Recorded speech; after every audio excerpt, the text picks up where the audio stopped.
Par une magnifique journée printanière comme je les aime, je décide d'aller pique-niquer dans un parc au bord du lac Léman. Me voilà parti avec mon pique-nique et coup de bol, je vois un magnifique banc. Tu sais, ces bancs qui sont dos à dos, comme ça, tout seul, face au lac. Donc, je me pose et je sors mes affaires de mon sac à dos pour commencer mon pique-nique tranquille. Quand tout à coup, je vois 6 jeunes, 3 garçons, 3 filles, entre 18 et 20 ans, qui marchent comme ça, en discutant, en gesticulant beaucoup. Et au fur et à mesure qu'ils s'approchent, je comprends que la discussion est au sujet d'enfants. Et que des enfants, avoir ou pas avoir des enfants aujourd'hui, en fait. Et puis, fait marrant, faut dire qu'il n'y avait plus que celui-là, il se pose sur le banc, donc dos à dos, le banc qui était contre le mien, où il n'y avait personne. Et donc moi je commence à manger, et j'écoute, comme je suis tout seul, j'écoute leur conversation.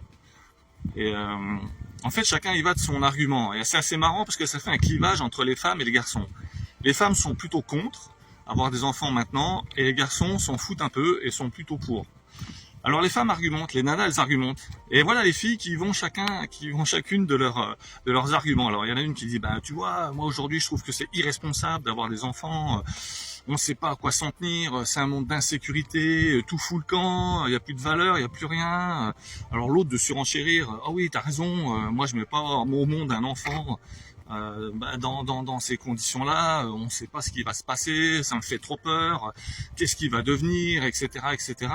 Et pendant un moment comme ça discute, et moi je mange tranquillement en écoutant ça, et c'est génial en fait, j'adore.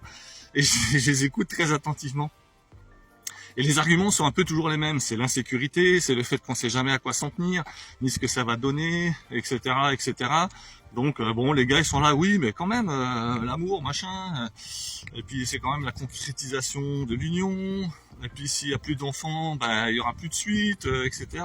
Donc ils essaient de contre-argumenter un petit peu, mais il y a assez de véhémence du côté féminin pour qu'à un moment donné, les gars disent plus rien. Puis moi, j'arrive en fait à la fin de mon repas. Donc je remballe tranquillement mon truc et je me lève.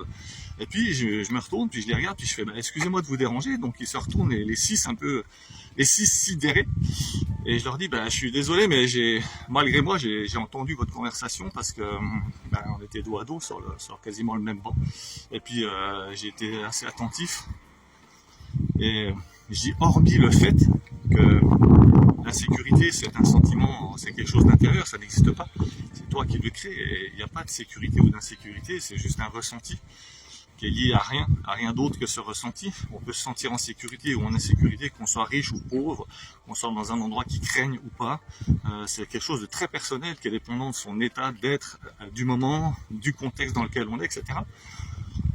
Et je dis mais en dehors de ça, je voudrais juste vous amener une petite réflexion, surtout à vous, mesdemoiselles. Et je leur dis, est-ce que, par hasard, vous auriez pensé à un moment que dans le monde qui a l'air si pourri, d'après ce que vous dites, et dans lequel vous avez un impact, que vous pourriez changer votre propre monde, mais au-delà de ça, est-ce que vous avez, à un moment donné, imaginé que l'enfant que vous alliez ne pas avoir aurait peut-être été celui qui allait changer la face de l'humanité. Et là, gros blanc. Plus personne dit rien.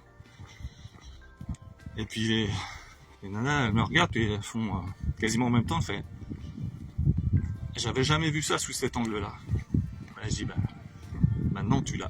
Donc réfléchis-y. Et puis donne une chance à l'humanité peut-être. Allez, bonne journée. Et je suis parti. Et pourquoi je te raconte ça? Parce que je viens d'accueillir mon 4e petit enfant.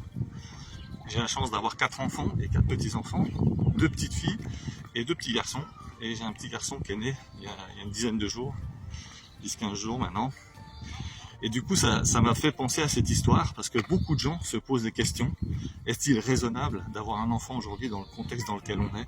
Et du coup, ça m'a fait penser à ça. Et je suis toujours dans cette réflexion en me disant, le monde dépend de chacun d'entre nous, de chaque individu. Si on en est là, c'est aussi parce que tous ceux qui se désistent, tous ceux qui disent qu'ils ne peuvent rien faire, ne font rien. Et au final, ne rien faire, c'est aussi aller dans le mauvais sens. Donc c'est un peu facile à un moment donné de dire j'arrête de faire des gosses, j'arrête de faire ci, de faire ça, parce que c'est trop de la merde le monde dans lequel on est. Je pense qu'on a tous notre pierre à l'édifice à mettre, et en tout temps, on peut péter ce machin comme un château de cartes, mais on peut aussi poser des bases hyper solides en béton armé, en ce qu'on veut, en quelque chose de vraiment balèze.